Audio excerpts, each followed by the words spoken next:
കോൺഗ്രസിന്റെ നേതൃത്വത്തിൽ ബുധനാഴ്ച സംസ്ഥാന വ്യാപകമായി പോലീസ് സ്റ്റേഷനിലേക്ക് മാർച്ച് നടത്തും. നവകേരള സദസ്സിനെതിരെ പ്രതിഷേധിച്ച യൂത്ത് കോൺഗ്രസ് പ്രവർത്തകരെ തല്ലിച്ചതച്ച പോലീസ് നടപടിയിൽ പ്രതിഷേധിച്ചാണ് മാർച്ച്. കട്ടപ്പന, കാഞ്ചിയാർ, ഇരട്ടയാർ മണ്ഡലം കമ്മിറ്റികൾ സംയുക്തമായി നടത്തുന്ന Kattappana police station March AICC അംഗം EM അഗസ്തി ഉദ്ഘാടനം ചെയ്യുമെന്ന് കോൺഗ്രസ് കട്ടപ്പന മണ്ഡലം പ്രസിഡന്റ് സിജു ചക്കുമൂട്ടിൽ പറഞ്ഞു. കേരള പ്രദേശ് കോൺഗ്രസ് കമ്മിറ്റിയുടെ ആഹ്വാനപ്രകാരം കേരളത്തിലെ മുഴുവൻ പോലീസ് സ്റ്റേഷനിലേക്കും നാളെ കോൺഗ്രസ് മണ്ഡലം കമ്മിറ്റികളുടെ ആഭിമുഖ്യത്തിൽ വമ്പിച്ച police station March സംഘടിപ്പിച്ചിരിക്കുക.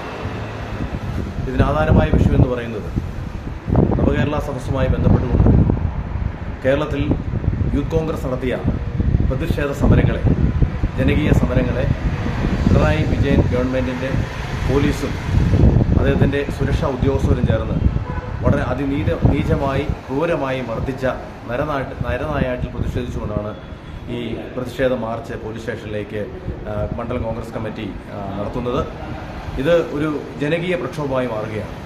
Pinarayi Vijayan ഗവൺമെൻറ്റിൻ്റെ ധാർഷ്ട്യത്തിനുള്ള ഒരു ഒരു ഒരു മുന്നറിയിപ്പായിട്ട് ഈ പ്രതിഷേധ മാർച്ച് മാറുകയാണ്.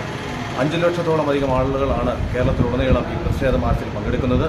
കട്ടപ്പന മണ്ഡലം കോൺഗ്രസ് കമ്മിറ്റിയുടെ ആഭിമുഖ്യത്തിൽ നാളെ കട്ടപ്പന പോലീസ് സ്റ്റേഷനിലേക്കാണ് മാർച്ച് നടത്തുന്നത്. അതുപോലെ കാഞ്ചിയാർ മണ്ഡലം കമ്മിറ്റിയും ഇരട്ടയാർ മണ്ഡലം കമ്മിറ്റിയോടെ ചേർന്നാണ് ഈ മാർച്ച് പ്രതിഷേധ പരിപാടിയിൽ പങ്കെടുക്കുന്നത്. ഇടുക്കി കവലയിൽ നിന്നും രാവിലെ 10:00 മാർച്ച് ആരംഭിക്കുകയും അത് കട്ടപ്പന പോലീസ് സ്റ്റേഷനിൽ എത്തിച്ചേർന്ന് അവിടെ വെച്ച് പ്രതിഷേധ യോഗമാണ് സംഘടിപ്പിക്കാനാണ് നിലവിൽ തീരുമാനിച്ചത്.